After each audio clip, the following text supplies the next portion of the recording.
Welcome to this tutorial about software-defined radio for time and frequency metrology, and we will do our best to illustrate some of the concepts of SDR software-defined radio using the free open source framework GNU Radio. I am Jean-Michel Fried. My research activity is hosted by the Time and Frequency Department of the FEM2ST Institute in Besançon, France. My email address if you wish to reach me for more information, and all references cited in this document are accessible on my website. Here is the outline of the presentation and the timestamp so that you can jump from one section to the other if you wish to skip some of the parts of the presentation. So let us start with what software-defined radio aims at being and what it actually is. The objective of software-defined radio is to try to remove as much as possible of the analog processing by feeding an analog to digital converter with a raw radio frequency signal and performing all signal processing in the digital domain implemented as algorithm on a processing system. This is in a strong contrast with the current analog implementation of most radio frequency signal processing chains, where an analog signal feeds a mixer to convert from radio frequency band centered on the carrier frequency transmitted by the emitter to baseband defined as the frequency band centered on 0 Hz. And because of the imperfection of this mixer, we might wish to insert an intermediate frequency so that the imperfections are filtered out, and a second mixing step will remove the intermediate frequency. So this two intermediate frequency step, the super heterodyne architecture, will end up feeding the demodulation hardware. In this case, for example, if we discuss a frequency modulated signal FM, where a phase locked loop acts as a frequency to voltage converter, then we end up having the audio signal coming out of this PLL. The flexibility of this architecture is very weak because all parameters are fixed at the hardware level with this intermediate frequency filter with the implementation of a phase locked loop. Now, this dream of software-defined radio feeding an A to D converter and implementing all processing at the software level is hardly achievable because, for one, the antenna here acts as a bandpass filter. The antenna will have a finite bandwidth in which it will properly operate. Furthermore, A to D converter will exhibit some performance limitation, most significantly a reduced number of bits, a resolution, which decreases with the higher bandwidth. This number of bits will define the dynamic range and will limit the weakest signal that can be detected if a strong signal is found in between baseband centered on 0 Hz and the radio frequency band that we are interested in this analysis. So the practical implementation currently available of software-defined radio is a mix where the antenna is connected to a first radio frequency front end that will transpose the radio frequency band to baseband. And once the signal has been shifted to baseband, it will be sampled using an analog to digital converter clocked at a sampling rate fs, so that the output of the signal will be processed with software-defined radio framework. This scheme here emphasizes two very different quantities, despite the both being named frequencies. The local oscillator, the radio frequency local oscillator here, will define the center frequency we are interested in, basically spectrum sharing between the various radio frequency signals and matching the wavelength with the dimensions of the antenna that can be used on a given setup. This local oscillator frequency, radio frequency frequency here, must not be confused with the bandwidth of the signal fs, which is given by the sampling frequency of the A to D converter.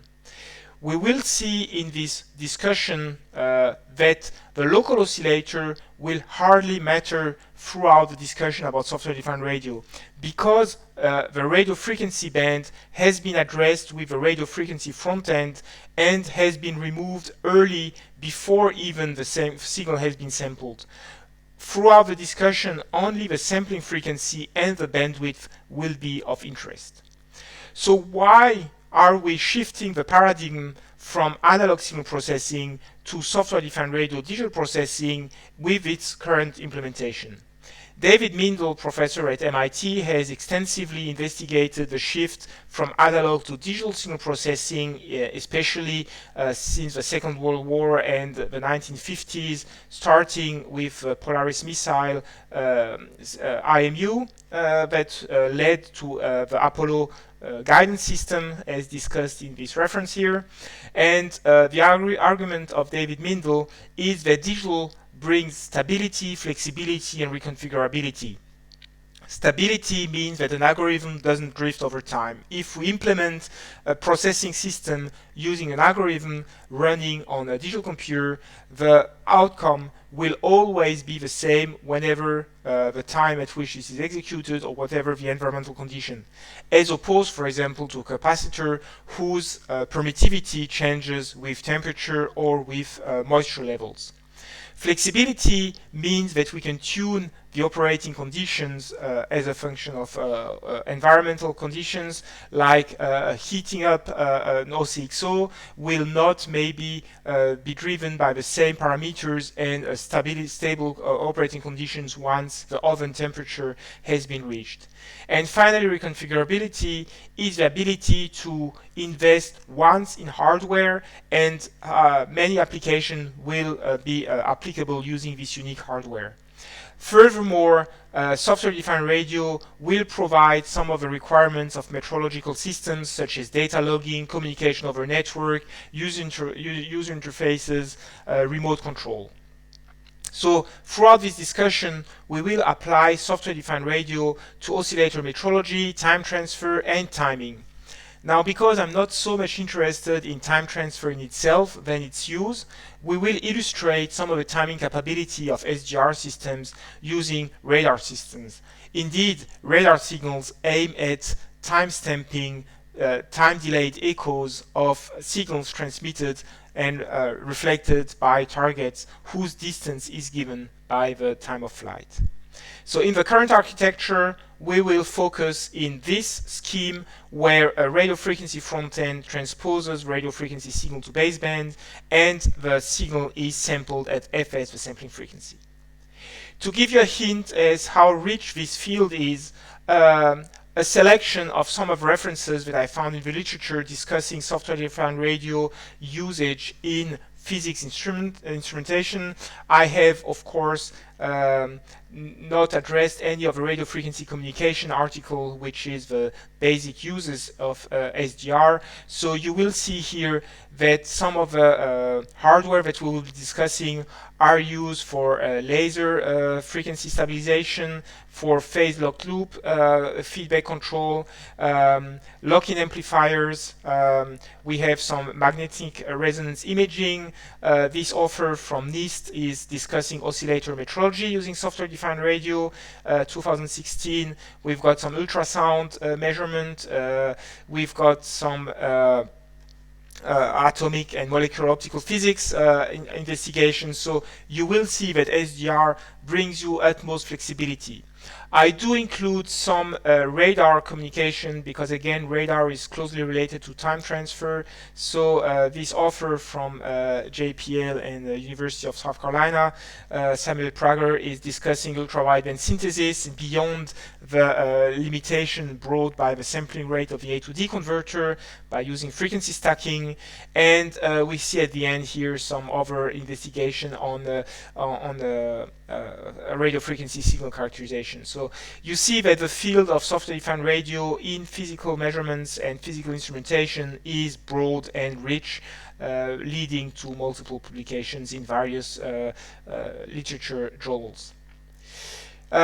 In the field of communication and radio frequency communication, here is an excerpt of JPL's NASA deep space communication publications. This console list of publication addressing the use of software-defined radio in space communication, and here the flexibility of SDR is emphasized in the case of Mars exploration rovers.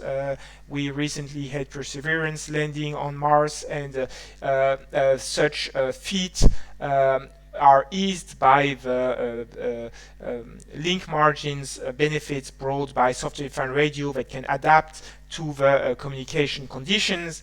And here is another example where in 1997, when Cassini reached Titan, the moon of Saturn, and was about to launch Huygens, the probe landing on Titan, it was discovered that the Doppler shift would exceed the bandwidth of Cassini used as a relay. Kind of a pity for a space agency to have forgotten to address Doppler shift. And in this publication, we are told that had the radio communication system been a software-defined radio, the parameters could have been tuned remotely. Here, some orbital parameters had to be changed to tune the orbital flight path of Cassini and reach Titan so that Huygens would exhibit a low enough Doppler while landing. So this emphasizes how flexibility and reconfigurability of SDR will be beneficial to most applications. Now, this benefit comes at a cost, and the cost is the challenge of addressing radio frequency front-end, fast A to D converter, which will define the sampling rate and hence the bandwidth.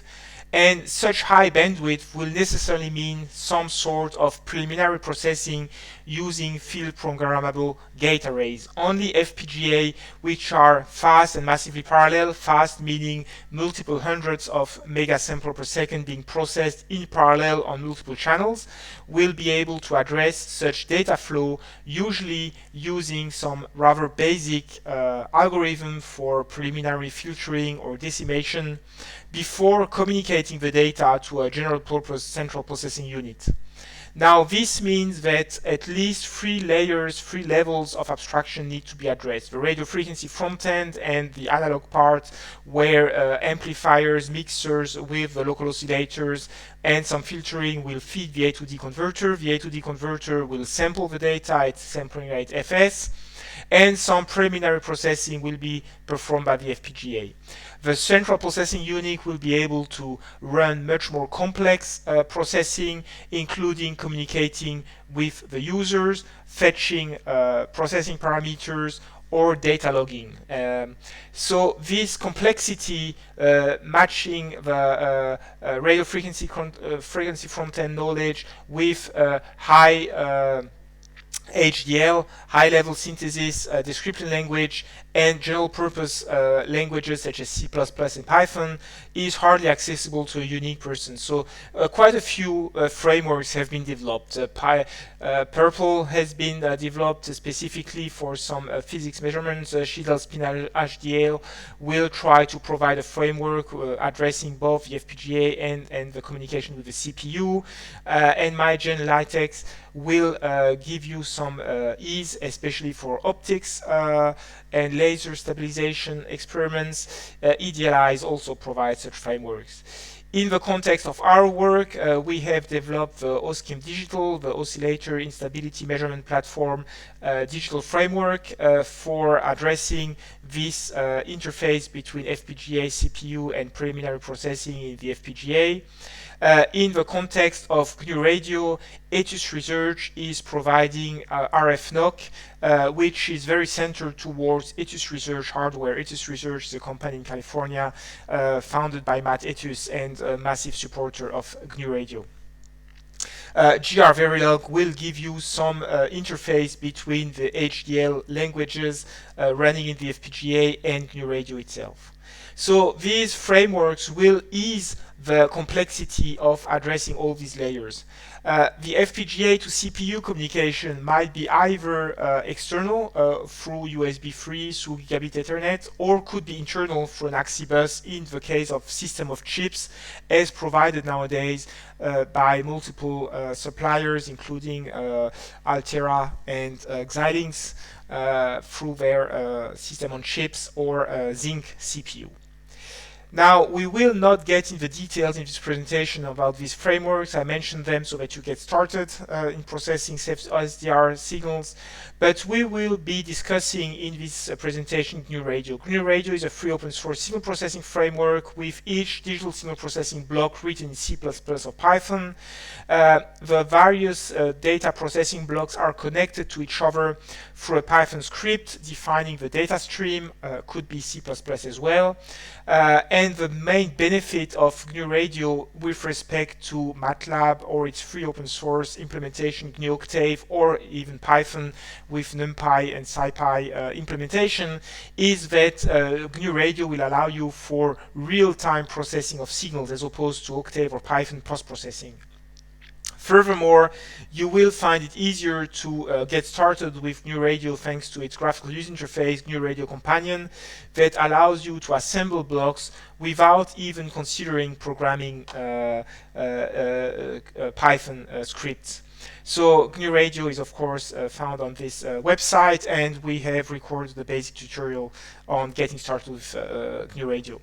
So let us first start showing one basic example, such as receiving broadcast FM station, just to illustrate how GNU Radio looks like. So GNU Radio Companion is a graphical user interface that gives us access to these blocks. So in this case, for example, we start with a hardware interface. The Osmocom SDR is a low-cost DVB-T receiver used as a general-purpose software-defined radio, and we first tune the parameter, the center frequency of the local oscillator and the gain, as well as the sampling rate. The sampling rate of these dongles is anything between 1 megahertz and 2.4 megahertz. This is defined, driven by the hardware. We give a name to the project, which cannot be the default name, and we save a project for being run further. Now, the first thing we might want to do to analyze a new radio frequency signal is to display the spectrum. So we make a spectrum analyzer by connecting to the frequency sink. And what we see here is three radio frequency channels centered on 96.9, the radio frequency channel that we're listening at. So we need to select one out of these three channels. So we select a low-pass filter, no need for soldering irons, no need for characterizing capacitors. Only thing is, we feed this low-pass filter as a sampling rate, samp rate, and we define the cutoff frequency and the transition width. The transition width will define the computational power needed to run this bandpass filter. So we can check that indeed this low-pass filter acts as expected, and by comparing with the original signal, so we have a two-input spectrum analyzer that will allow us to assess the efficiency of the low-pass filter. Indeed, the blue curve is now the low-pass filtered input signal that has been rejecting the other two FM stations. Now, to analyze this FM station, we can decimate because we have much more samples than needed. The spectrum is broader than needed. And so what we can do now is decimate the data stream and use the wideband FM. We will see later how this is implemented to demodulate the FM stream. Now, this FM again needs to be informed of the input sampling rate, in this case 1/8 of the input stream, and we run this demodulation scheme. Here we have the output of the FM demodulated spectrum signal. So we see here at 19 kilohertz the stereo band, at 57 kilohertz we have the radio data system, RDS, BPSK modulated signal, but maybe we wish to listen to this audio signal. So we have a decimation by 8, we have another decimation by 4, and you know that sound cards cannot play any kind of sampling rate. So we can tune the input sampling rate to be a multiple of the output sampling rate of 48 kilosample per second, and in this case we make 48 kilosample per second times 32, 32 being 4 times 8, the various decimation factors. So now we can include the audio sync, and we defined the sampling rate of the audio card as being the sample rate divided by 32, by definition equal to 48 kilosample per second, and because the block wants it to be an integer value, we cast the value as integer. And here is the output. See what you can find. If that is great, take a of receiving the FM station with its 90 kHz stereo. So what we wanted to illustrate here is how easy it is to get started with radio frequency signal processing, and you see that it only took us a few seconds to start recording FM broadcast station and listening to our first music using software-defined radio analysis. Now let us try to do some more scientific investigation, and let us discuss how to transfer time using software-defined radio frameworks. The initial hint on the requirement of time transfer using radio frequency systems comes from the radar range resolution equation, which gives you a hint of the requirement related to the bandwidth B here.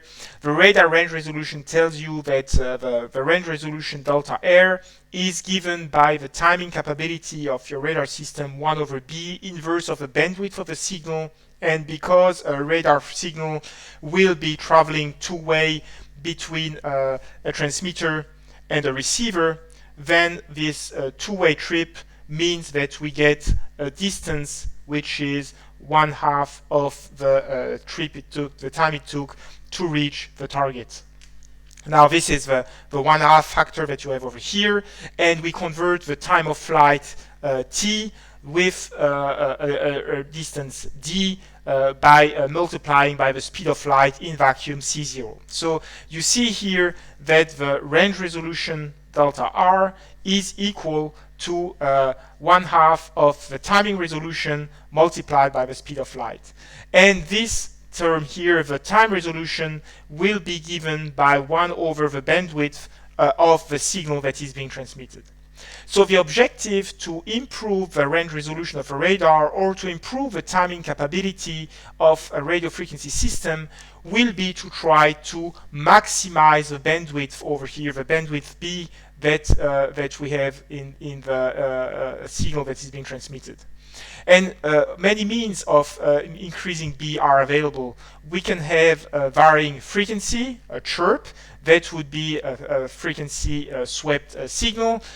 We could have some steps in the frequency, that would be an FSCW radar. We can actually spread the spectrum by using a pseudo-random noise, as will be seen later, or we can actually generate a pulse, since the Fourier transform of a Dirac function is a constant function. So all these means have been applied for increasing the range resolution of radar systems and can be applicable to time transfer.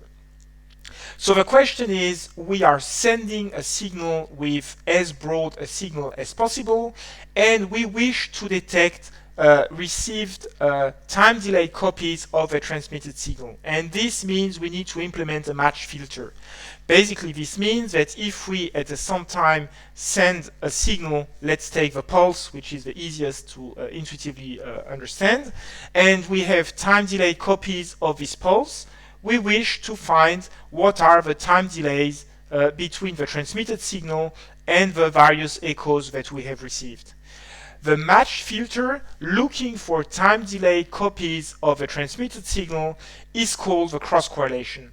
The cross correlation will assume that the transmitted signal is known. It will be called over here y of t, and we will try to find copies time delayed by a time offset tau of y with respect to the received signal x of t.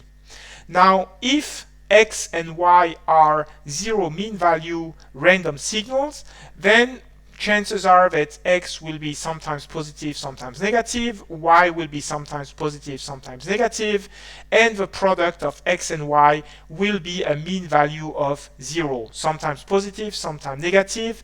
And how to check the energy accumulation of matching of x and y? Well, we integrate over the duration of a pulse, t, and if this mean value is 0, it means that x and y do not look similar.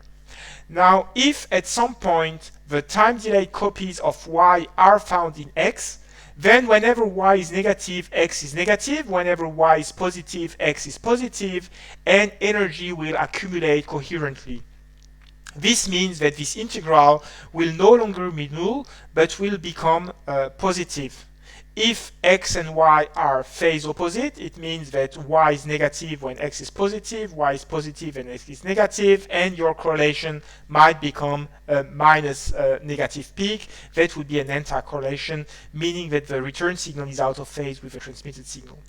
So the objective of timing a system, a signal, will be trying to identify tau, the time delay. Tau in this example is the time of flight of the pulse that has reached the target, and identifying tau that maximizes the cross correlation. On the other hand, this signal X, noisy signal, we wish to try to reject the noise, to try to find the transmitted pulse Y. So we would like to have the pulse to be as long as possible to try to smooth out noise. If you consider that when you have noise, the best way of averaging the noise is to have a sliding average. So we have a noisy signal and we wish to run a sliding average so that we reject the noise, and at the end we end up with a cleaned up copy of the signal that was transmitted. Well, the way of maximizing this noise rejection capability will be to increase the duration t of this pulse. So we will see that we have duality between trying to maximize the duration t of the transmitted signal, and on the other hand trying to maximize the time resolution, the uncertainty on tau, the time delay, and this trade-off will be defined as the pulse compression ratio, as will be defined in a few slides later. So let us start first with spectrum spreading. What is spectrum spreading? Let us consider first a sine wave. A pure sine wave has no timing capability. All sine wave period look similar to each other and there is no timing capability. If we look at the spectrum of a sine wave, it's a Dirac function offset from 0 by a quantity equal to the frequency. If you wish to reproduce these charts, you will find the GNU Octave or MATLAB script on the corner of each of the charts. So a sine wave has no timing capability. The spectrum is a sharp Dirac function at a given frequency. Now, how could we try to introduce some sort of timing capability? We could flip the phase 1 out of 2 period. In this case, we're considering BPSK, binary phase shift keying, where 1 out of 2 phases is shifted by 180 degrees. It's better, we have a bit of timing capability. Now we can differentiate 1 out of 2 periods, but yet the timing capability is not very good. On the spectrum domain, we have now a spectrum which has become broader. We see that we have some additional discrete peaks centered on the initial frequency that is given by the carrier frequency, but yet the timing capability is not excellent. How would we generalize this concept of differentiating 1 out of 2 periods for longer duration? We could try to introduce a pseudo-random sequence. A pseudo-random sequence is defined as a sequence that does not repeat more often than every n, with n the number of bits of a sequence. Here, for example, we consider CA code, the coarse average code driving the GPS space vehicle signals, and this coarse average code is 1023 bit long, so that the code will not repeat more often than any one out of 1023 periods of the transmitted signal. So you see here that this is a pseudo-random BPSK modulation of a carrier, and if we look at the spectrum, we see that we have a continuous spectrum with a broader bandwidth. The further we go from top to bottom, the broader the signal, and the broader the bandwidth, the better the timing resolution. We'll see later why this spectrum characteristics is related to timing capability. So the objective is to spread the spectrum to improve timing capability. A narrow spectrum has no timing capability. The broader the spectrum, a spectrum of bandwidth b, will have timing capability 1 over b. Now, if we look this into the correlation that we will be related to spectrum in the next slide, the autocorrelation of a signal defines its timing capability. Remember, what is the autocorrelation? If we have just said that the correlation is the integral of, so the correlation between x and y is the integral of the signal with the other signal time delay, the autocorrelation will try to find copies as a function of tau of the signal with itself.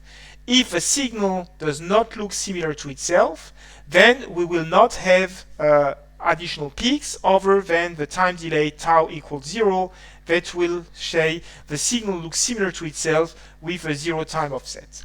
So this is what we see here with the autocorrelation of a sine wave. The autocorrelation of a sine wave is a flat curve. There is no timing capability in the autocorrelation. If we flip one out of two periods of the BPSK modulated signal, we see that we have better timing capability, and yet the autocorrelation periodically repeats, meaning that we have some timing capability but some poor identification of a time delay. And if we look at the spread spectrum at a duration shorter than the 1023-bit long sequence, we see a unique correlation peak, meaning that the pseudo-random sequence only matches the emitted pattern when there is a 0 delay. The width of this peak is 1 pixel wide, 1 bin wide, meaning that we have one chip duration resolution, which is the inverse of the bandwidth.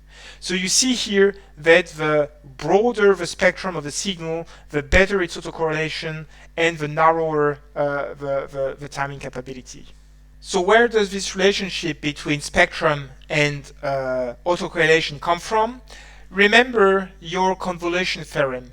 The convolution of a signal between a signal and a reference as a function of tau is the integral of signal of t reference of tau minus t dt. So the convolution is related to its practical implementation for a Fourier transform. The convolution theorem tells you that the Fourier transform of a convolution of two signals is the product of the Fourier transform of the first signal with the Fourier transform of the second signal. And that makes the computation of convolution very efficient because we have access to a fast Fourier transform, which is an algorithm that takes a duration of n log n instead of n squared, with n the number of samples in S and R. Now, how does this convolution theorem relate to the correlation? Well, you see here the expression of a correlation that tells you the correlation between the signal and the reference of tau is again S of t multiplied, but this time instead of having a reference of tau minus t, we have t plus tau. This is the time shifted copy of reference signal. So we have a very close relationship between convolution and correlation, only this time we need to flip time. You see that tau minus t has become tau plus t, and how do you flip time?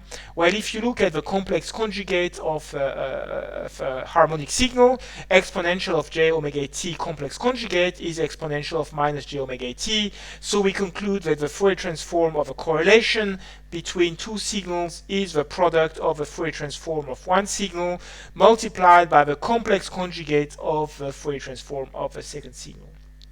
So, despite not having access to the correlation in GNU Radio, can we demonstrate this concept using the free open source framework GNU Radio Companion?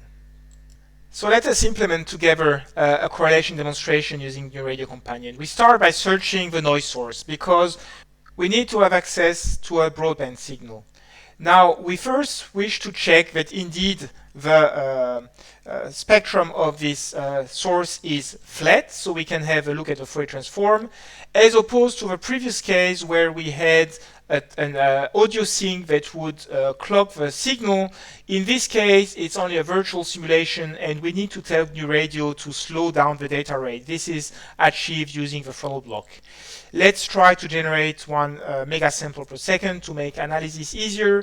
And what we will see here, if we name this as a demonstration and we save the data in a writable directory, we can execute the output of this flowchart and indeed check by middle click medium averaging, check that the spectrum is flat. This noise source will use the whole spectrum available. So now that we've checked that the noise source is flat, we can try to create a delayed copy. Now what's important is that the noise source is broadband and it's a noise that is known. This is the most important aspect of this analysis, is that we need to know what is the signal that has been transmitted. Now, in order to assess the impact of the delay, we can try to put time domain sync, and this time, so using an oscilloscope, we can just try to put the two outputs of the two signals. And in order to tune manually the time delay, we can change the delay D here by using a Python variable, and this Python variable will be a slider in the naming convention of GNU Radio is called a range. So we take a graphical user interface range whose name defines the Python variable name D, and we have a delay between 0 and 100 time steps. So if we run this example, we see that first of all there are two signals. They are complex, so we have I and Q that will be defined a bit later. And if I time delay, of course, it's very difficult to observe what is the time delay between these two signals. So the match filter will aim at finding copies in the received signal of the time delayed emitted signal. So to do this, we will introduce the Fourier transforms. So Fourier transforms are FFT, and the FFT, the fast Fourier transform, will need batches. We need to have batches of data, so we need to convert the stream into vectors, and the stream to vector will allow us to perform the fast Fourier transform. Now, these vectors will be a given length. Instead of using a constant, we might, as well as often done in programming languages, use a variable, since this variable will be used at many places. So we can create a variable n that we define with length 1024, and we do the same on the second data stream with its Fourier transform. So we demonstrate that we can actually do the above Fourier transform. And having completed the Fourier transform, now we can do the correlation. The correlation is a product of a complex conjugate. So we go for conjugate multiply to multiply the conjugate. And again, this will be operated on batches of data. So we need to inform that the vector length is equal to n. And once we've completed the multiplication, left arrow to rotate a block, we can do the inverse Fourier transform so that we get the correlation. So inverse Fourier transform with, again, length n, since n is equal to 1024, that will not change much in our result. When we want to display, we have a time domain sync. We know how to observe, again, left arrow to rotate, a real floating point number signal with length n to match the size of the Fourier transform.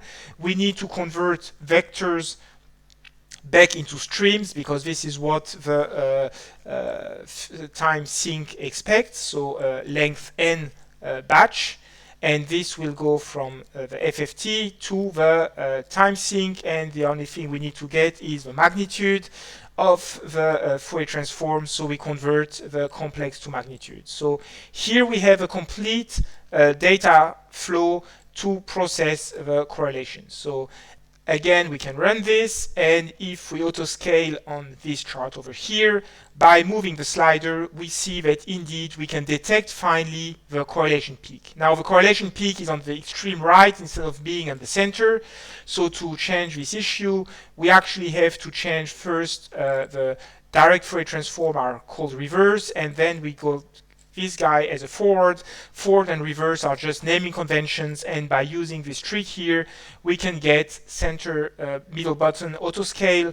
Now we got the correlation peak in the center of the correlation peak. So here you see that while previously looking at the time domain, we were unable to detect what was the time delay. By now using the correlation, we have accumulation of the energy at the time delay defined by this cute graphical user interface range slider. So what we did here is we actually prepared another copy of this flowchart in which we create 3 copies of the original signal. So we have the noise source. The noise source is throttled to make sure that we know what is the data rate. We have stream to vector to feed the 4 Fourier transforms, the reference signal, and the 3 time delayed copies. And because the correlation is a linear process, we can multiply, conjugate the reference with each one of these time delayed copies, and then take the inverse Fourier transform to analyze this correlation peaks. Now, this time, what we did here was that the time delays D are actually generated by function generators. This time delay D actually comes from this probe, and this probe is actually generating this IDD. So we see here that the probe is a method for requesting the output of a generator, and in this case the signal source will be a triangle, a square, or a sine wave. So we get 3 time delayed echoes by sine, triangle, or square, and we expect to get 3 copies of the emitted signal. And what you see here is that indeed we get 3 correlation peaks, 1 correlation peak shifting as a function, as a time delay looking like a sine wave, a second one looking like a triangular wave, and the third one looking as a square wave. So you see here that the linearity of a correlation allows you to detect multiple echoes with a time resolution given by inverse of the bandwidth. So this brings us to the extension of the basic chart, where we have the flow, the stream to vector, true Fourier transform, multiply, conjugate, and inverse Fourier transform, to the more complex flow chart, where we have multiple Fourier transform, and this is where you see why FPGA are so efficient, because FPGA will be able to run in parallel, unlike general purpose central processing unit, general purpose CPU, where this processing will be performed sequentially, and the FPGA will be able to run this FFT in parallel, multiply, conjugate, and inverse Fourier transform. Now, this demonstrates basic principle of time transfer using software-defined radio and the general principle of spectrum spreading.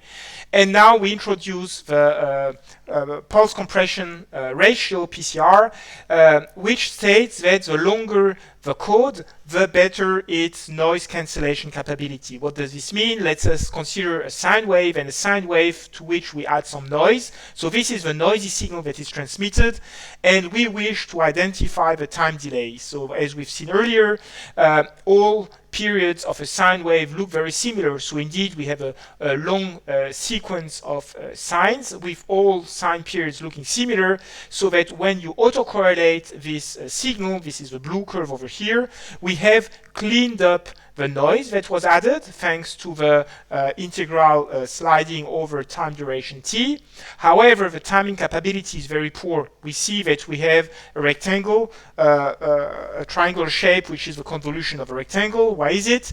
Because if you consider that the sine wave is actually gated by a rectangular window, and this rectangular window is sliding as a function of tau, the time delay, we have a first copy which is the time delay shifted to the left. Then we have a time delay that matches. Here the overlap is only very small. Here the overlap is full. And if we had a last copy of the window that was shifted to the right, it would mean that we only have a tiny amount of overlap between the reference signal and the time delayed signal.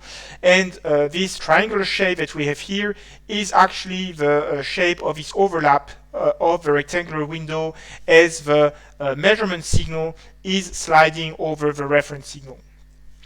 So how do we differentiate the first period from the last period? Well, we can try to generate a signal where the first and last period do not look similar. This is called a chirp. A chirp is a function, a sine wave, where the initial frequency is not the same as the final frequency.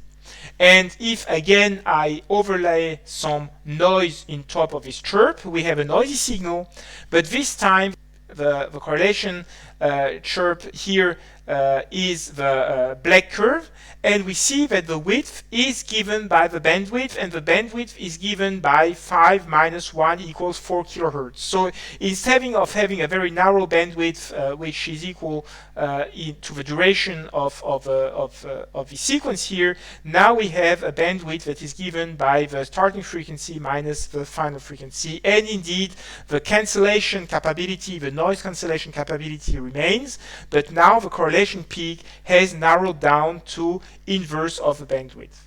And we can generalize this concept here to broader bandwidths. Here the sine wave, a 3 kHz sine wave, will exhibit this triangular shape, which is given again by this overlap of rectangular window driving the sine wave, the gated sine wave. If we have a broader chirp, in this case 500 Hz wide chirp from 3 to 3.45 kHz, you see the red curve here, the correlation peak becomes narrower, and if I put a 7 kHz chirp, I get an inverse of 7 kHz wide chirp as the autocorrelation. So again, you can use this piece of software to try this numerical simulation by yourself. Now, the capability of the pulse, on the one hand, to create a narrow correlation peak, and on the other hand, to cancel noise thanks to its averaging capability over a duration t, is called the pulse compression ratio. The larger this quantity, unitless, this is a bandwidth inverse of second, this is a duration in seconds, so this is unitless quantity, and the bigger this quantity, the better the pulse design in a radar system, because we combine the ability to reject noise and on the other hand to have fine timing capability. So this concludes this part about time transfer. Now, software-defined radio processing for time transfer. Why are software-defined radio systems running complex number computation and not real numbers? Well, the Fourier transform of a real number is conjugate symmetric, meaning that the magnitude of your Fourier transform will be an even function. If I have a real signal, then the positive part of the frequency here will be the complex conjugate of the negative part, and if I take the magnitude of the signal, I have an even function. Now, not all radio frequency signal will be even. The spectrum will be even, and when I take a radio frequency signal, and if I draw it on purpose asymmetric, and I bring it to baseband, I wish to keep this asymmetric shape and not be forced to have an even function. How do I address this asymmetric shape? Only by having this spectrum being a complex quantity. In this case, the positive frequency side and negative frequency side will not be the same. Now, another way of saying this is, imagine that I have a signal that is amplitude modulated. Now, this amplitude modulated signal is being transmitted, so we have a transmitter that takes an AM modulated signal by shifting the amplitude to a local oscillator and emitting this signal, and this signal is transmitted for a radio frequency wave to be received and transposed back to baseband by trying to match the local oscillator here and checking if I can get the information encoded on the amplitude. Now, this signal here is at omega RF, and this signal at the reception here will be mixed with a local oscillator so that I get something of a shape cosine of omega RF times t plus a possible phase which is introduced during the propagation of a radio frequency signal, multiplied by cosine of omega, the local oscillator, times t. So this is the mixing step. Nonlinear processing is needed for adding the arguments of the exponential, because linear system cannot mix frequencies. So this is necessarily a nonlinear element, either a diode or a saturated ferrite transformer. And from this output, I will get something that is dependent on proportional to cosine omega RF minus omega local oscillators times t plus the phase, and I get a second term which is the sum of these two arguments. Now, the sum of the two arguments will be cancelled by a low-pass filter, and I will not consider it. So this means that if we have a match between omega RF and omega LO, meaning that the receiver has been properly tuned to the emitter, this will be something of the shape cosine of phi. And now this signal was amplitude modulated, so when I send the amplitude, I got the amplitude multiplying this trigonometric function here, and I get an amplitude cosine of phi. Now this amplitude cosine of phi In case of phi equals 0, that will be fine because phi equals 0, cosine of phi equals 1, and we get the amplitude. But what happens if phi equals pi over 2? This will be always equal to 0, whatever amplitude, if phi is pi over 2, because cosine of pi over 2 is 0. So this means that every time the phase shifts by pi over 2, we lose the amplitude information. How often does this happen? Well, imagine that you're listening at FM broadcast signal, so around 100 megahertz. If you're listening at a signal around 100 megahertz, this means that the wavelength lambda is 300 over the frequency in megahertz, that's 3 meters. And this means that the half wavelength lambda over 2 is 1.5 meters. This means that every time I walk by 1.5 meters, I shift from a phase equal to pi over 2 to 3 pi over 2. So this means that along a path when I'm walking, listening at FM broadcast station, I have phi equals 0, then I walk by 75 centimeters and I have phi equals pi over 2, missing the information. I move by another 75 centimeter and now I have a phi is equal to pi and the cosine is equal to -1. I get my amplitude, and I move by another 75 centimeter. I have pi equals 3 pi over 2, and I miss my amplitude information. So you see here that this condition where phi equals pi over 2 will occur very often, and we need to find a solution to avoid this situation. The solution is that we need a second signal that is maximized when the cosine is cancelled. How do I maximize a signal when the cosine is cancelled? Well, if cosine of pi over 2 is equal to 0, then I will use the sine of pi over 2, which is equal to 1. So if I take a second term, which is the sine of the argument, it will be maximized when the first one is cancelled.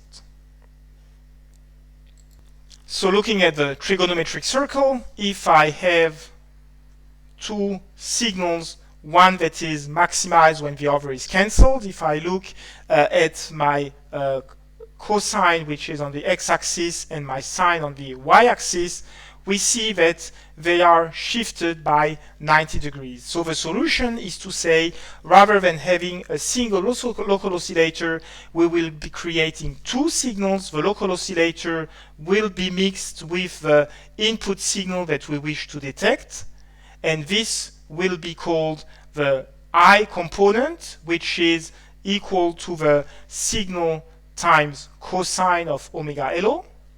And we create a second signal, which is the sine, and because the sine is shifted by 90 degrees with respect to cosine, we take this component here shifted by 90 degrees, and we take the same signal here, S of t, that was received by the antenna, and this will be a second signal Q, which is the output of the sine times sine of omega t.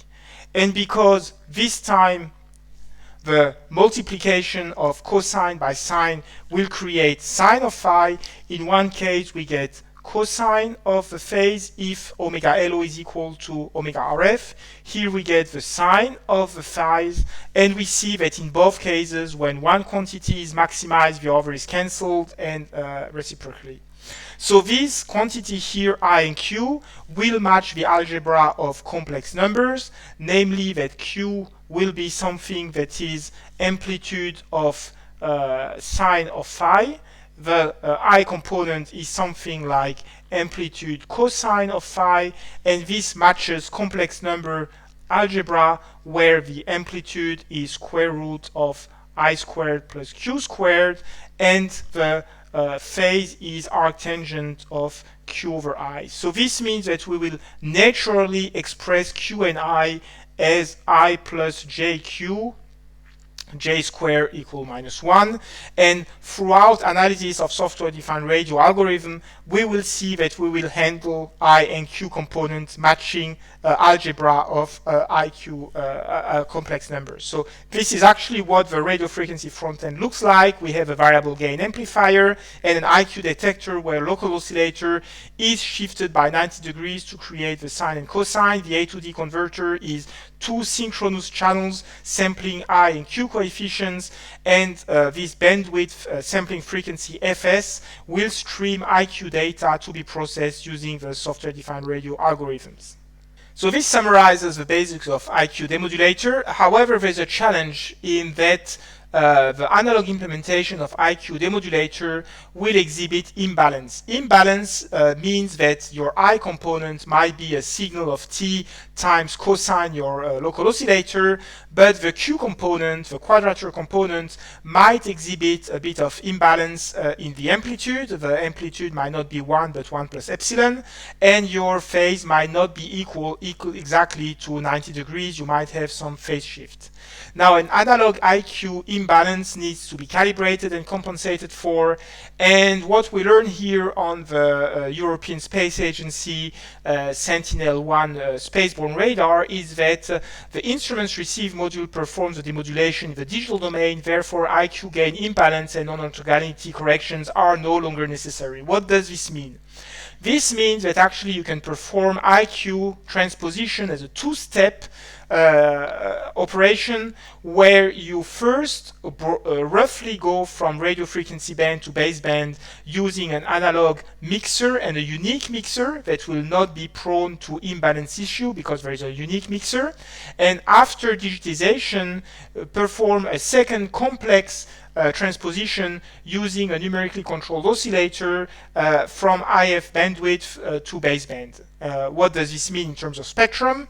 We start with a signal at radio frequency RF, and this radio frequency signal is brought to baseband using this first red mixing step, and on purpose we leave an intermediate frequency. Now this intermediate frequency is selected so that the signal completely lies inside the FS sampling frequency wide bandwidth, and yet all the signal will be away from the baseband here by keeping this intermediate frequency away from 0 Hz. Now this first mixing step is a real transposition so that the spectrum is necessarily even, and we get these two copies of a signal, one in the positive frequency range and its mirror image in the negative frequency range, and these two need necessarily to be even because this is a real signal.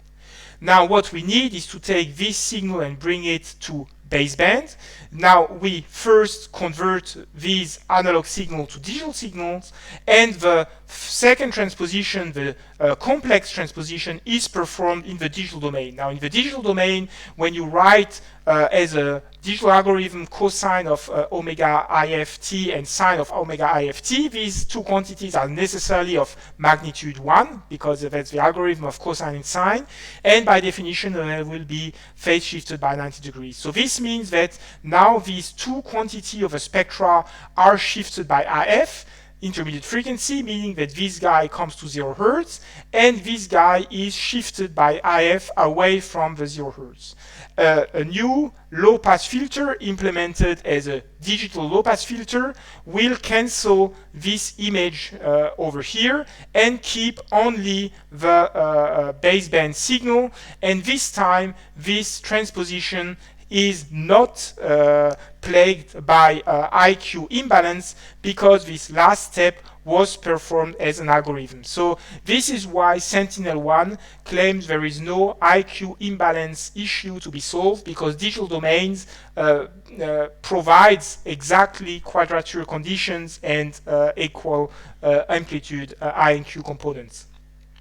This signal processing step beyond spaceborne radar is used in a free open source and open hardware vector network analyzer, the nanovna. Nanovna is implemented as follows. Actually, it's interesting to have this open source framework, because by reading the source code available on this website here, you can understand the details of how this is operating. So we will not get too much in the details, but let us say that there is a dual channel local oscillator. This dual channel oscillator creates the radio frequency signal to probe the device under test using the vector network analyzer, and the second signal, which is RF plus intermediate frequency. Now, this radio frequency signal will feed Wheatstone bridges either for transmission measurement S21 or for reflection coefficient measurement S11, and both signal S11 and S21 will feed an audio codec, encoder decoder.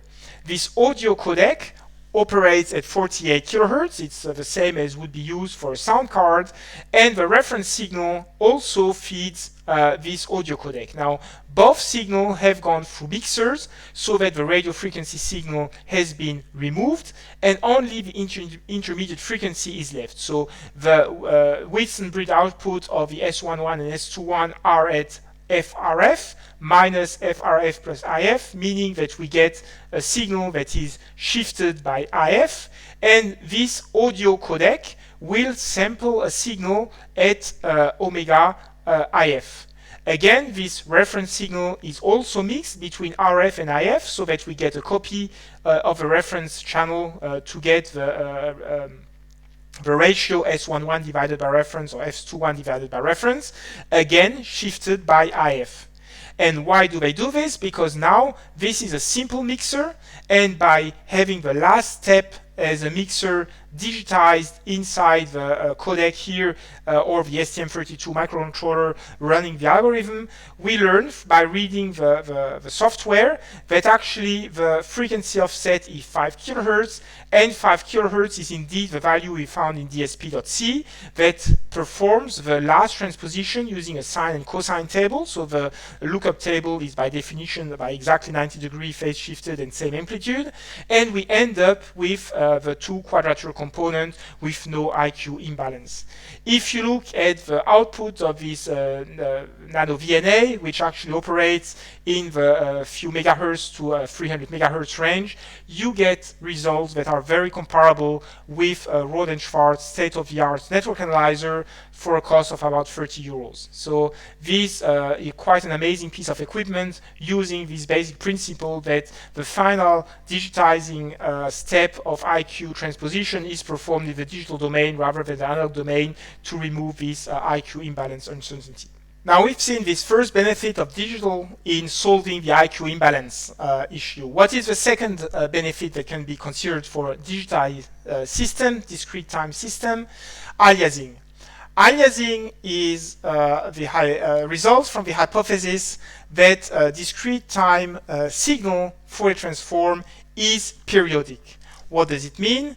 It means that if we consider the spectrum of the discrete time Fourier transform of the digitized system, we start with a signal at baseband, so from minus half the sampling rate, the Nyquist frequency fs over 2 to plus fs over 2, the Nyquist frequency positive, and then the spectrum repeats. Repeating means that if we consider the spectrum in this band over here, we assume that it repeats every fs sampling frequency in the positive direction and in the negative frequency. So here we have 0 fs over 2, we have fs sampling frequency over here, we have 2 fs over here, and so on. So the assumption of a periodic of a discrete time sample Fourier transform is that the spectrum repeats every fs sampling frequency. Now, this can be used beneficially if we know the structure of a spectrum. Here is an example of measurements of grav radar. Grav radar is the space surveillance radar located about 30 kilometers from our laboratory northeast of France. It's a bistatic radar. The receiver is south of France, and it illuminates the whole space over continental France to observe moving satellites. Now, in this case, it's a continuous wave radar. Public literature claims to be about 400 kilowatts. Continuous wave because when you illuminate satellites, you only need to know the trajectory, and the Kepler law will define altitude and the properties of the orbit. No need to have timing reference because only the velocity gives you all the parameters of the orbit of the satellite. So here in this case, we're not watching satellites, we're watching planes because we have 400 kilowatts radiating over any spaceborne vehicle over in the sky of the neighboring areas around the laboratory. Here we have fighter jets because there is a military station close to the lab. Here we have commercial flights slowly flying. Vertical axis is the Doppler shift, x-axis is the time. So here we see that the Doppler starts positive as the flight is coming closer towards us, crosses the zero Doppler, so this is the bistatic radar speed cancellation condition, and then the Doppler shift continues as negative. Now, in the case of a radar system, remember that the frequency shift introduced by a Doppler reflected pulse on a moving target is twice the frequency carrier, once as the wave is reaching the target, once as it is leaving the target, times the velocity over c. It happens that the graph radar is at 143 megahertz, so that 2 times the frequency is around 300, and 300 megahertz divided by the speed of light is about 1. So this means that the Doppler shift in hertz is equal to the speed of the target in meter per second. So you see here that we have commercial flights between 250 and minus 250 meter per second. That's about plus or minus 800 kilometer per hour, which is well consistent with the speed of commercial flights.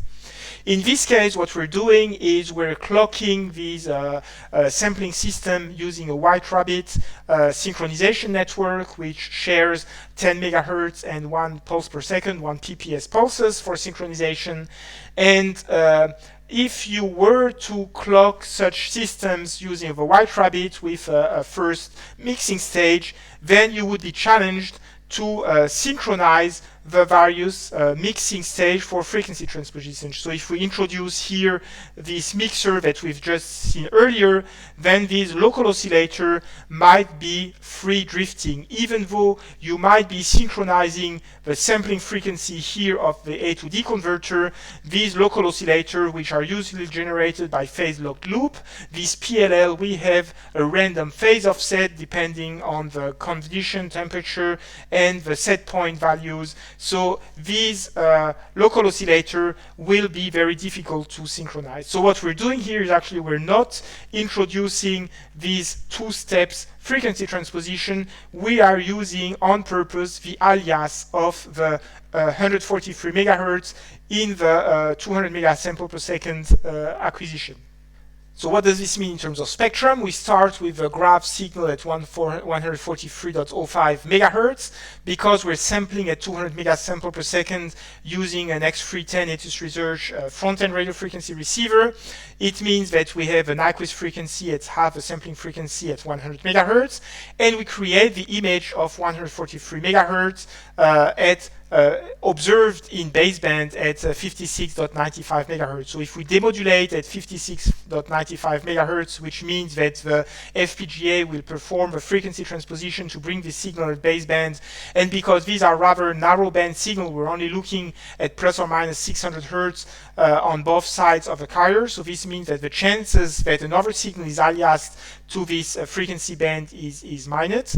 This means that we get on each of these antennas only the signal of the graph radar and not on other unknown signals. Now this allows us to have a distributed passive radar because we can distribute time and frequency using the White Rabbit network. White Rabbit will allow you to distribute 10 megahertz reference frequency and the 1 PPS pulse to about 60 picoseconds. 60 picoseconds is much better than the 8 nanosecond period of the 143 megahertz signal, so that we have a fraction of an period in terms of phase resolution. We can actually check what kind of phase resolution that gives us. If we say that we have 60 picoseconds, so that's 0.06 nanoseconds, that we multiply by 143 in gigahertz, so that would be 0.143, and we multiply this by 360 degrees. This means that we have about 3-degree angle accuracy by using this white rabbit synchronized network. So this is how we're actually going to share the distributed signal between the various A to D converter that can be widely spaced apart, because white rabbit will synchronize devices separated by many 100 meters or kilometers.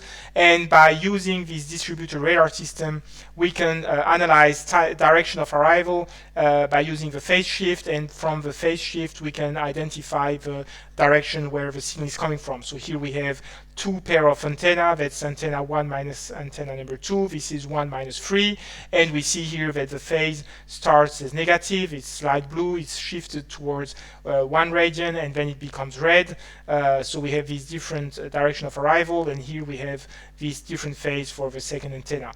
Now, why do you actually need a high stability frequency in addition to high stability timing? Timing will give you the phase that allows you to do this phase analysis, and timing will make sure that the 0 Hertz Doppler shift always remains at the same level. If your local oscillator were to drift over time, then this line here using a T6O will shift over time, and the analysis of the Doppler shifted signal will be much more complex. So here is an example of using the alias, where we actually only focus on synchronizing the A to D converter, and we do not bother with an initial phase lock loop whose set point might be varying over time and over conditions. So from this consideration, we know how to timestamp signals with same time reference, but actually can we generate these time references? Now it's classically known that the 1 PPS, 1 pulse per second signal can be generated by using the time dissemination capability of global navigation satellite systems, most significantly global positioning system GPS, and one free open source implementation of a software-defined radio receiver of GNSS signal is GNSS SDR. So GNSS SDR will be fed by radio frequency signals coming from GPS constellations. They will reach a software-defined radio receiver fitted with an active GPS antenna. All you need is to put a bias T between the radio frequency front end and the antenna to power the preamplifier, tune the radio frequency SDR receiver to 157,542 gigahertz, which is the local oscillator frequency for receiving GPS L1. We sample the signal using the A to D converter, and all further processing is completed using the FPGA, possibly sharing the data in the case of the 823B210 through a USB 3 link towards a general purpose central processing unit, in this case, for example, a Raspberry Pi 4 single board computer running a GNSS SDR. So what we needed here was to actually generate the 1 PPS, not only be told by GNSS SDR that our local oscillator time offset was that many microseconds off with respect to GPS time. We wanted to materialize the 1 PPS. Now, what we realized when we were trying to generate the 1 PPS using the Raspberry Pi is that we have no idea what is the time at which the samples are processed by a GNSS SDR. Indeed, after acquisition and sampling by the A to D converter, the FPGA will introduce a deterministic latency due to its own processing, but any communication protocol, whether USB 3, whether gigabit Ethernet, will be asynchronous. Furthermore, the general purpose central processing unit running GNSS SDR might be interrupted. The scheduler might decide that another task will be preempting GNSS SDR, so we have no idea what time is running the general purpose CPU. So this CPU clock is not able to generate the 1 PPS. The only place where we can actually know what is the sampling time and at which date the data were collected was at the A to D converter level. Any processing beyond the A to D converter are asynchronous, and only the A to D converter timestamps data, and because the data is assumed to be a continuous stream of data, we knew that the time interval between two samples is equal to inverse of the sampling rate. Any information beyond the A to D converter is lost in terms of time. So if we wish to generate the PPS, the only place is to tune the clock running the A to D converter, and in the case of B210, that also happens to be tuning the FPGA in which we have implemented the 1 PPS generator. So by feeding the A to D converter clock with the command generated by the GNU-SDR estimate between its local copies of a pseudo-random sequence. As we have seen earlier, a pseudo-random sequence is used for spreading the spectrum. That's exactly what GPS is doing. So GNU-SDR is running its local copy of a pseudo-random sequence at a data rate that is equal to the sampling rate of the A to D converter. And if the correlation peak from the GPS signal shifts with respect to this local copy, then GNU-SDR will inform us of this shift of local time with respect to GPS time. Now, this signal can be used to steer the clocking the A to D converter and the FPGA, and we assess the performance by comparing the output of our own 1 PPS generator in the FPGA clocked by this output using a frequency counter whose second reference is a U-Blox GPS receiver. What you see here is the output. The blue curve is the free-running TCXO, where there is no control over GPS, so we just observe the drift. In the case of the orange curve, we are controlling the clock signal here with respect to the U-Blox signal here. So we are comparing two GPS signals, and the purple and yellow curves are comparisons of the U-Blox or our own output with a hydrogen maser. Now, because a hydrogen maser is not a primary reference, it will be slightly offset with respect to GPS time. This is this slight slope that you observe. But looking at the Allen deviation, we see that our own implementation of GNU-SDR output of a 1 PPS does exhibit the same kind of performance as a U-Blox receiver with respect to the hydrogen maser counter, and actually the performance is really limited by GPS time transfer and neither by the U-Blox nor by our implementation.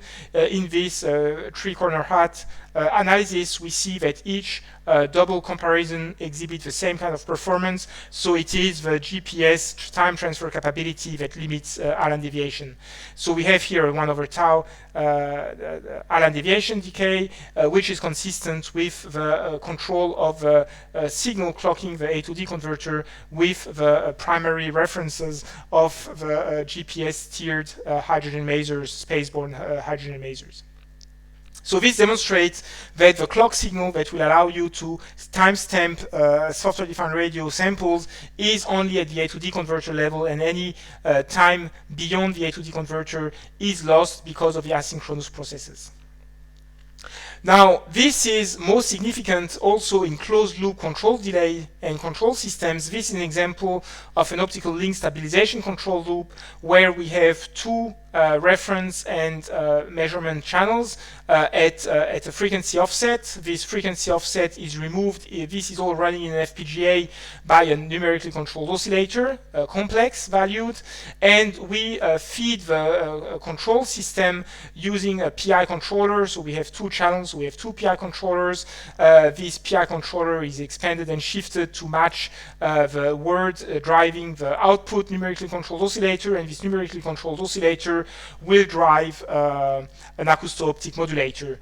We also feed these data to a general purpose central processing unit for further analysis. So here again, the only time when we know when the data have been sampled is at the A to D converter here, and we assume that the data stream is contiguous so that we have an idea of what is the time interval between two samples at the PI controller, and we can analyze the performance of a full control loop. Now, the main issue with this control loop is with the low-pass filter and decimation here right after the mixer. All the other steps, this is a single clock, additional shifting and offset compensation is a single clock cycle, but this finite impulse response filter here will introduce some sort of delay, and delay introduces phase. Phase in a closed loop system means risk of oscillation. So let us look more closely at this low pass filter here. If we look at the low pass filter implemented as a finite impulse response, selected because it is unconditionally stable, then this finite impulse response filter implemented over n coefficients, n being driven by the transition width, so the bandwidth from the bandpass filter to the cutoff frequency defines this number n of coefficients, and we will introduce a time delay of n times sampling periods and a phase shift which is equal to n over 2 times the sampling period for a symmetric FIR filter.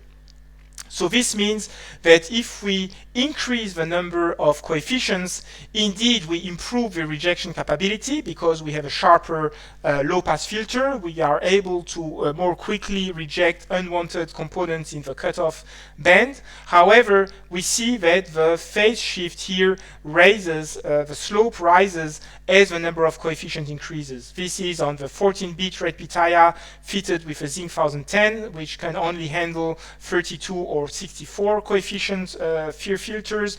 This is the red pitaya 16-bit with its Zinc 7020 FPGA, which can handle up to 128 coefficients, and we see again that the slope of the phase shift increases as the number of coefficients rises. Of course, this is the unwrapped phase observed on the network analyzer, and unwrapping a phase when the signal is dropping becomes very complex. So this is one of the issues, is despite having digital electronics with very fast clocking rate, several hundred megasample per second, the fact that we need to introduce a few tens or a few hundred coefficients mean that we reduce the loop bandwidth by that factor of the sampling rate. So if we have something like 100 megahertz the sampling rate and we have 100 coefficients, the loop bandwidth will drop to a fraction of a megahertz. So actually digital electronics will bring you high long-term stability, but it will only have loop bandwidth of a few hundred kilohertz up to a few megahertz because of this time delay introduced by the many coefficients needed to perform digital processing.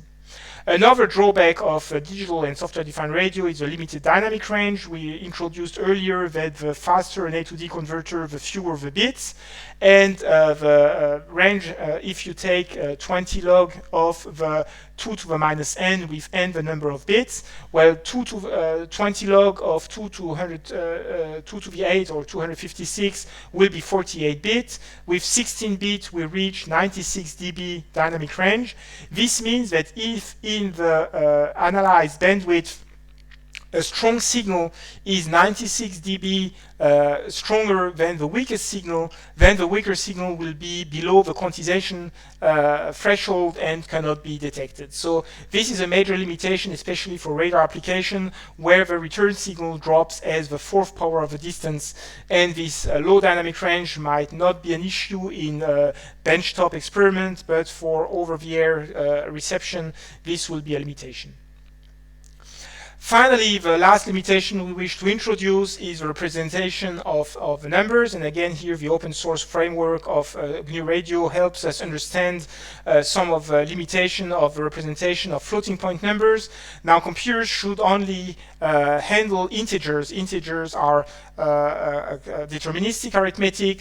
Floating point numbers are always misbehaving because of their limited representation and inaccurate representation.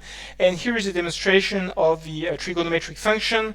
In blue curve here is the sine wave of this is a signal sample at 48 kilosample per second. The blue curve here is a 440 hertz signal that is generated on the sound card.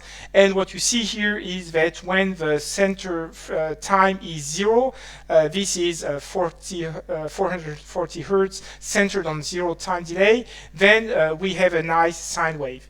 If we take the same sine wave but time shifted by 0.1 second, meaning that the argument of the trigonometric function is not just 440 times the time, but 440 times the times plus 0.1 second times the sampling rate, then you already see the red curve here, which is discontinuous. If rather than 0.1 second you go 1 second in the future, you see the yellow curve here, which is very discontinuous. What is happening here? What is happening is that sine and cosine, the trigonometric function, have a limited resolution, and by feeding these trigonometric function with large arguments, then their resolution drops drastically.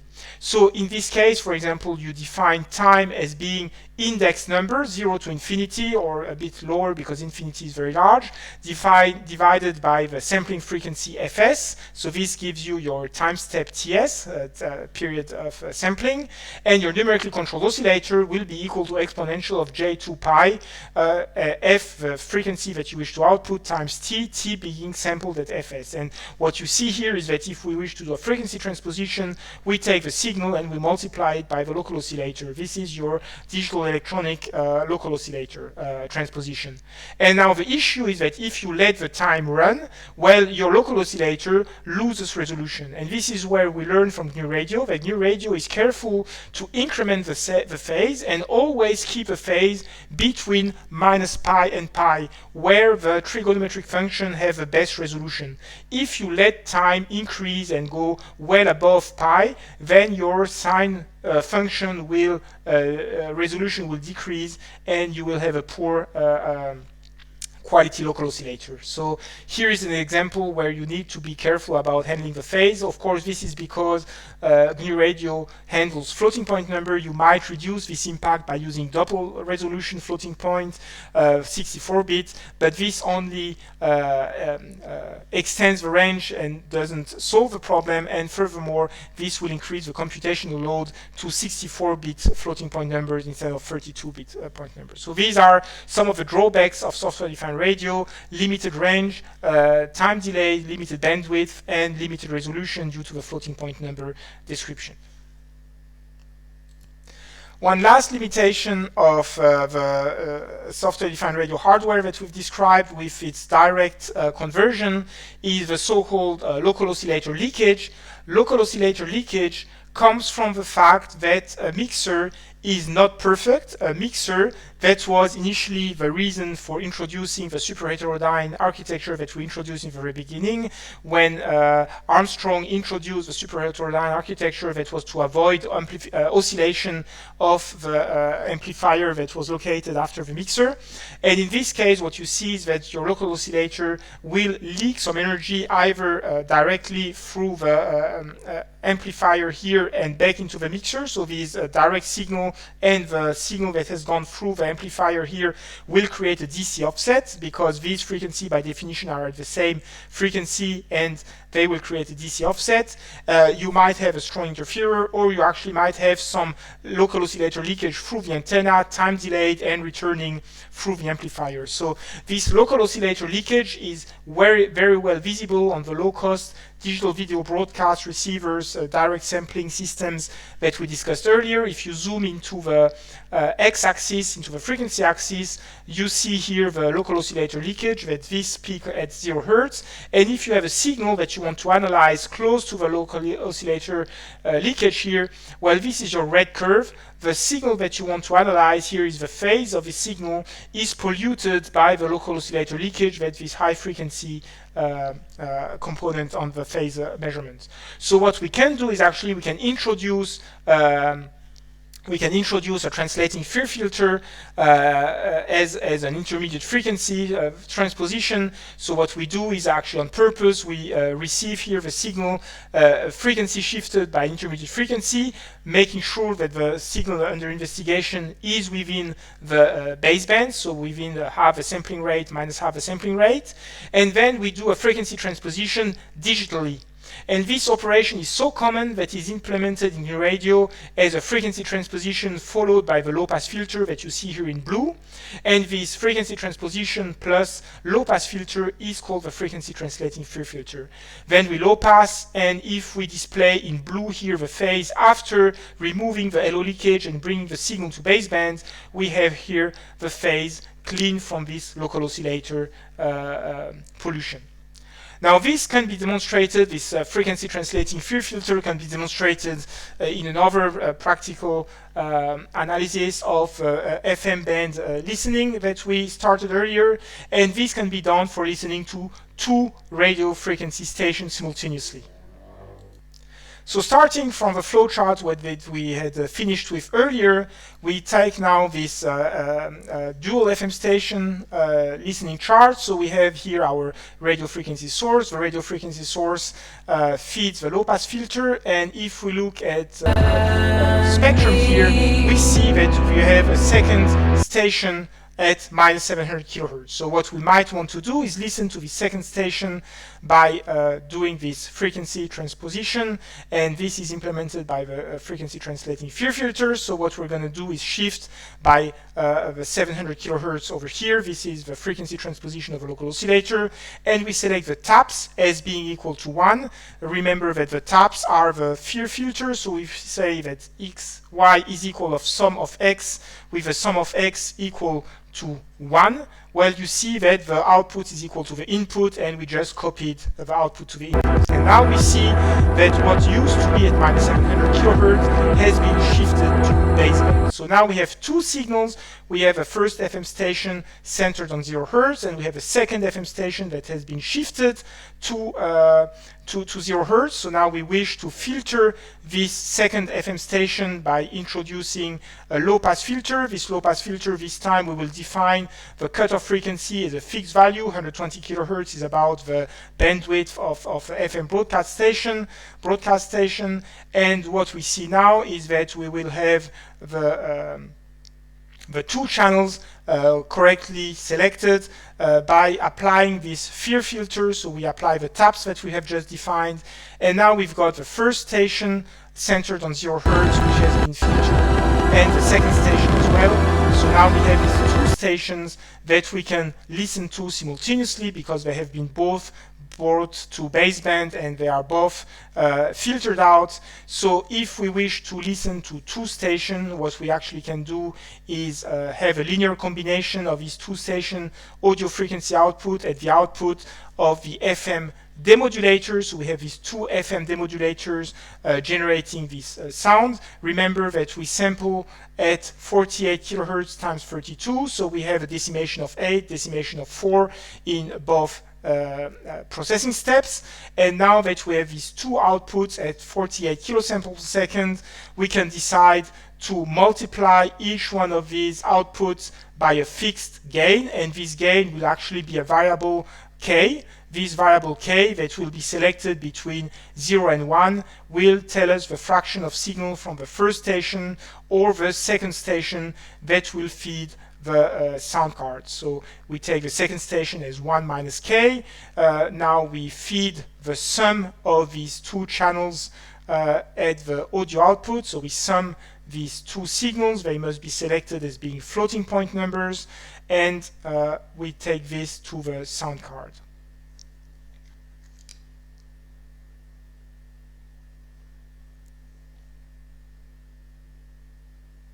Now that we've assembled all these blocks, we can play, and we will listen alternatively to one station or another by tuning this parameter k. We make it tunable, dynamically tunable between 0 and 1 with 0.02 steps, and that will allow us to listen to one station or another alternatively.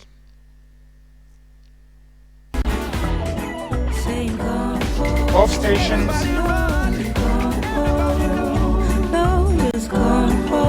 first station with a 19 kilohertz, the FM indicator, the stereo indicator.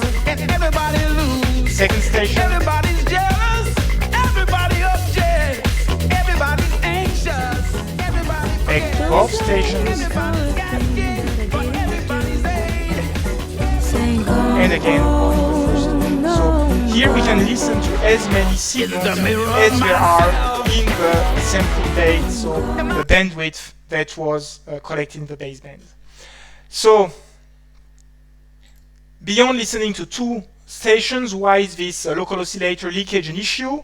Well, here is an optical measurement setup where we wish to measure the out-of-plane displacement of surface acoustic wave transducers. So this is your classical measurement setup with two spectrum analyzers, two synthesizer, a lock-in amplifier, a rather fancy experiment where a laser source shines on a sample which is vibrating at radio frequency out of plane. This is a Michelson interferometer with an acousto-optic modulator to compensate for low phase shift due to varying environments, so a heterodyne measurement. And here this beam splitter will recombine the direct signal with the return signal, using the front lens as a mirror in front of the laser here. And these two signals, the one reflected by the sample and the direct signal coming from the laser, will interfere on this optical photodetector. So this setup here will create two sidebands, one sideband at twice the acousto-optic modulator's frequency signal that is sampled by one arm of the lock-in amplifier, and a second signal which is at twice the acousto-optic modulator plus the device under test frequency. And if we mix again by the device under test, we come back to twice omega 0. So these two frequencies are the same, and we can analyze this, but instead of using an expensive locking amplifier, we can implement this using a dual channel software-defined radio receiver. Now, this is done here using the B210 software-defined radio receiver. We see here that the setup is reduced. We don't need all these dedicated hardware anymore. All we need is the photodiode output and the signal driving the surface acoustic wave device, the acoustic device here under test. We have the two inputs, and by using the two inputs, if we look at the magnitude of the first channel, we have a carrier frequency. By using the magnitude of the second channel, we have the sideband, which is modulated by the vibrating sample. The ratio of these two quantities gives us the vibration amplitude, and the phase difference gives us the velocity. So this is a way of replacing all this fancy hardware with a single B210 1200 euro radio frequency receiver. Now, the challenge in this implementation is that in the context of mapping the displacement of the sample, we have a moving position here, and the challenge is how do we synchronize the software-defined radio reception with the motion of the table. And this is valid actually for any scanning probe microscopy measurement. And what we're doing is we use an external framework. In this example, it's a GNU Octave, but you could also do this in Python. So we stream the data using a 0MQ stream. It's a UDP-like stream where the data will be sent from a GNU Radio to an external software. UDP means either there is a listener and the data will be processed. If there is no listener, the data will just be lost. Too bad. And in this case, this 0MQ publish is connected to a GNU Octave 0MQ subscribe, meaning that whenever the data here are streamed and will be received by GNU Octave, then we will process the data. In this case, we take the ratio of the data and we save the magnitude and the phase. And if GNU Octave decides that the data collection at this given point of a sample is enough, then we will just lose the data streamed by the GNU Radio data stream here, and Octave will take care of moving the table to the new position before collecting the data from this new position. So you see here that you can very efficiently use external software to interface with GNU Radio. GNU Radio takes care of all the radio frequency digital processing, and external software, Python, GNU Octave, will take care of some more fancy processing or some asynchronous processing. This is the same technique that we were using for synthetic aperture radar. When the antenna needs to be moved, GNU Octave moves the antenna. GNU Radio takes care of radio frequency signal processing. This is an example of the output of such a setup. This is a bulk acoustic resonator. Here you see the carrier frequency, which is the reflectivity with the electrode. This is the sideband with the sum of the reflectivity plus the acoustic motion. If you take the ratio of these two quantities, you've got the amplitude and the phase of the motion of the quartz crystal resonator. This is out of place displacement of high overtone, making nice pattern. This is a surface acoustic wave resonator. This is the reflectivity, so the intensity dB of the reflected power, 2 resonators. This is a Sensor SES10 sensor, dual resonator temperature sensor. We see here that at one frequency, 433 megahertz, one resonator is excited. At the other frequency, 434 megahertz, the other resonator is excited. And here we see some spurious mode where the spurious mode is actually on the 433 megahertz. And if you look at the phase of this signal, so this is the magnitude, and if we take the magnitude and we look at the phase, we have the acoustic velocity, and the acoustic velocity of the unwrapped phase gives you the Rayleigh wave velocity on quartz, which matches the tabulated value of the Rayleigh wave on a quartz substrate. So you see here how you can make some optical measurements using software-defined radio. Finally, we conclude this set of demonstration by combining multiple receivers. We have seen earlier that we can have dual channel receivers. This is using the low-cost DVB-T receivers used as a general purpose software-defined radio receiver. This is a presentation that we achieved thanks to the work of Weike Feng and Gregory Cherniak in the laboratory of Motoyuki Sato in Sendai in Japan, where we wanted to do some passive radar measurement. In the passive radar measurement, you have one illumination source, and this illumination source is a non-cooperative source. So in this case, it was a TV tower, and this TV tower was illuminating targets, and these targets would reflect some signal back to a receiver. So this TV station is a non-cooperative source, and it's transmitting a signal unknown at any given time, but it's a broadband signal. So if on your receiver side you have a second antenna looking at the direct signal, this will be your reference signal, this will be your surveillance signal, and by correlating the reference signal with the surveillance signal, you can find the time delay and hence the distance of this target with respect to your receiver.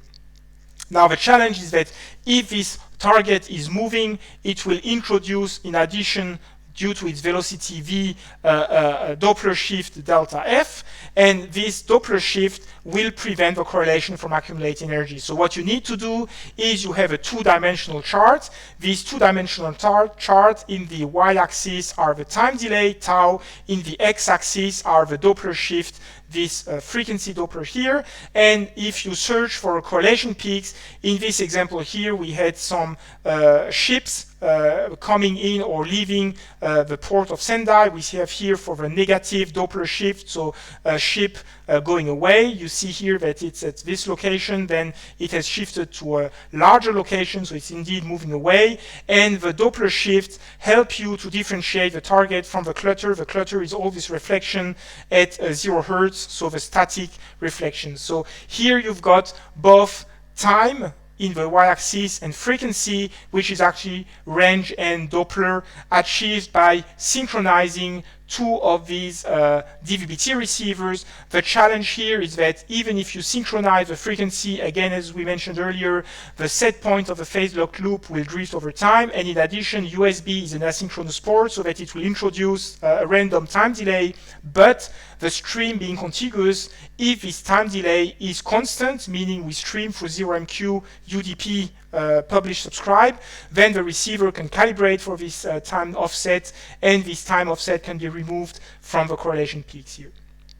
So this shows you where time and frequency can be addressed using software-defined radio. Finally, we wish to show that sound card can be used as a software-defined radio source. This is analyzing the very low frequency signals from DCF-77 in Mainflingen in Germany, MSF in England, LoRa in England as well, or the French TDF. And in this case, we're using the sound card of a laptop PC that's sampled at 192 kilosample per second, that's 192 kilohertz. And you see here, for example, DCF-77. So what we do is we have the very low frequency antenna. It's a coil antenna with its driving circuit to convert the high impedance to a low impedance, able to feed left audio input of a sound card. A GPS signal feeds the right audio signal as a time reference. And what you see here is the amplitude of DCF-77 and the phase of DCF-77. Why are we interested in the phase? because since 1988 and this presentation by Hetzel, we know that DCF77, in addition to the narrow band amplitude signal, transmits a broader band phase signal, and this broader base phase signal will allow again to improve time resolution. So what we do is we take the audio output of a sound card. This is baseband at 0 Hertz. We get the 77 kilohertz signal, which is within the sampling rate, and we shift it 77.5 kilohertz. It's an even spectrum. It's a real spectrum that we acquired, so plus 77 or minus 77 is the same. And you see that when we shift using a frequency translating field filter 77.5 kilohertz to baseband, of course the image is shifted as well due to the periodicity of a spectrum. It is shifted and it brings to minus 95 kilohertz. And using a low pass filter, we select only DCF77. This is not to scale because in this example, the low pass filter is a cutoff frequency of 40 hertz and a rejection frequency above 50 hertz. So this is the signal that we wish to analyze, and from this phase and amplitude, we can deduce a fine time of flight, and this is an example, amplitude and phase. So you see that the phase correlation is much narrower, the time definition is much better than the amplitude, and actually this experiment has been running now for the last 4 years. This was published in 2018 using the data that had been collected end of 2016 and 2017. And actually this experiment is running so well that this poor laptop was forgotten at the corner of our lab until I was preparing this tutorial, and I thought that maybe I would like to fetch the data which had been collected since 2018 up to the date at which this presentation is recorded. This is the frequency offset of the sound card with respect to DCF77, and because we compare GPS with DCF77, actually this time delay here between GPS 1 PPS and DCF77 cancels or rejects the sound card frequency drift. So what you see here is the time deviation of the signal over 4 years, and we are now reaching 10 to the minus 12 due to the very long integration time and obviously no long-term drift. How do you practically implement this processing? This is done in GNU Octave. So actually the Python script that was generated using GNU Radio Companion is executed every minute. It collects a 1 minute sample. This signal is read. We have on the left channel DCF77, on the right channel we have the GPS. So we take both channels of a stereo signal. We first roughly transpose by 77.5 kilohertz the signal to baseband, and we low pass filter using FearLS and filter of GNU Octave. We create a new time after decimation by a factor of 59 to focus only on baseband and reject the unwanted image. Then we have a fine frequency estimate by looking at the maximum of the fast Fourier transform. This analysis takes the fast Fourier transform, search for the maximum of the fast Fourier transform, so that's the maximum of magnitude of the fast Fourier transform, and we do a frequency transposition by this coarse frequency offset estimate, and having done this coarse frequency estimate, we finally look at the linear drift of the frequency of a phase, which is actually the frequency offset, and by losing the polynomial fit with the first order coefficient, we reject the linear time offset and the constant time offset, and having removed this coarse frequency offset and the fine frequency offset, we finally load the linear feedback shift register pseudo-random sequence that is documented in Hetzel's paper, and we cross-correlate the DCF77 phase corrected from its all drift sources with this linear feedback shift register pseudo-random sequence. And this will give you these correlation peaks once every second, which you can compare with the 1 PPS, and this gives you the fine estimate of the time delay introduced by DCF77. One fascinating aspect of digital signal processing is that you can go well beyond analog processing. Let us take the example of FM demodulation, frequency modulated demodulation. In the classical approach, you would take a phase-locked loop and implement a frequency to voltage converter using the PLL. And actually what Denis Bederov demonstrated in his presentation at the 2015 FOSDEM is that if you consider the signal that you've received, which is amplitude exponential of j delta omega, the frequency offset between the local oscillator and the emitting local oscillator, t the time, so that's your linear phase drift, which is the frequency offset, plus the phase, which is the frequency modulated signal, so integral from minus infinity to t of the modulated signal that is to be transmitted, with d the deviation, the frequency modulation deviation. Then he demonstrates that taking the product of the sample at the time n times the complex conjugate of at times n plus 1 is equal to the exponential if we take the time signal n multiplied by complex conjugate of time signal n plus 1. Then we see that the j delta omega t becomes t at times n plus 1 minus t at times n, that's sampling period ts, and the integral from minus infinity to tn minus integral from minus infinity to tn plus 1, we're left with nts to n plus 1 ts of the modulation signal. And the integral from the previous step to the next step, if we take the rectangular approximation of the integral, is equal to ts, the period of sampling, multiplied by the modulation signal at n times ts.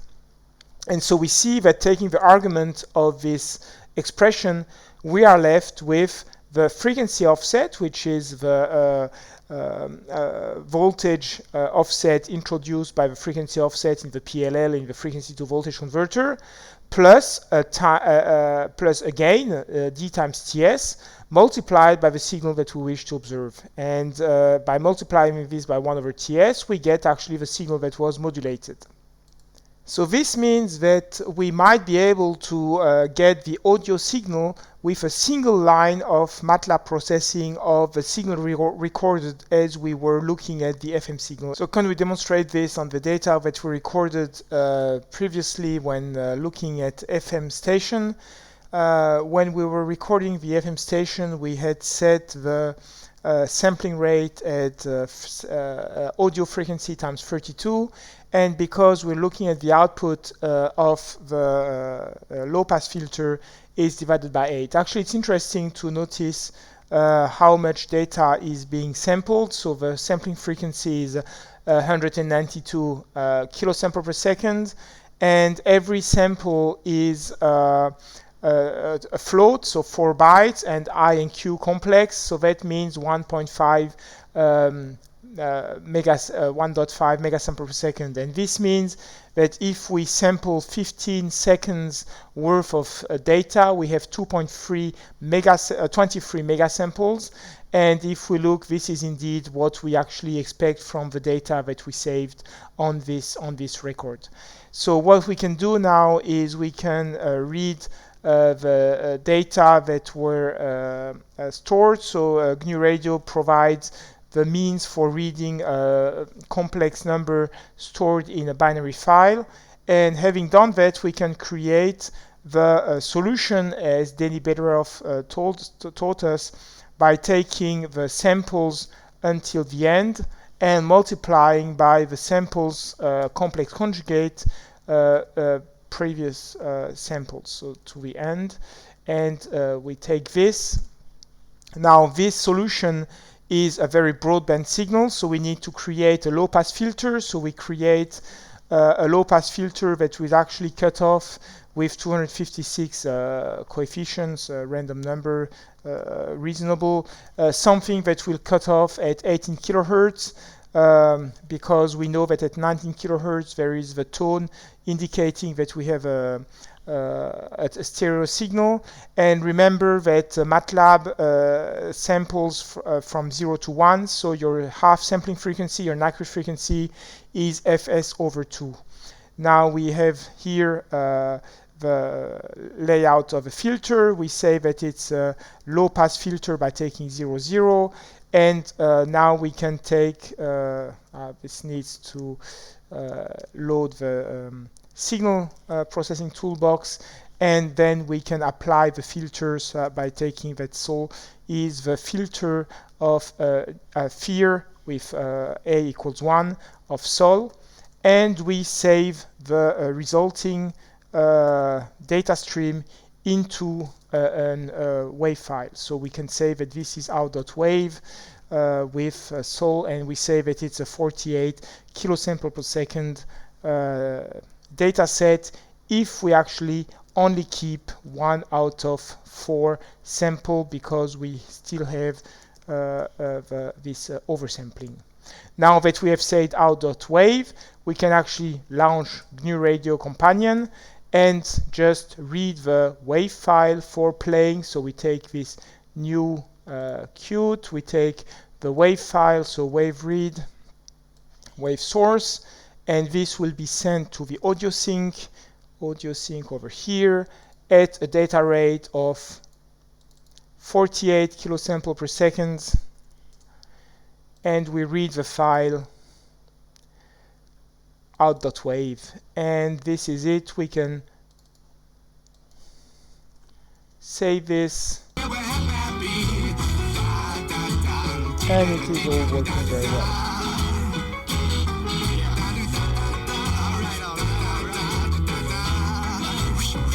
Let us conclude with some of the available hardware.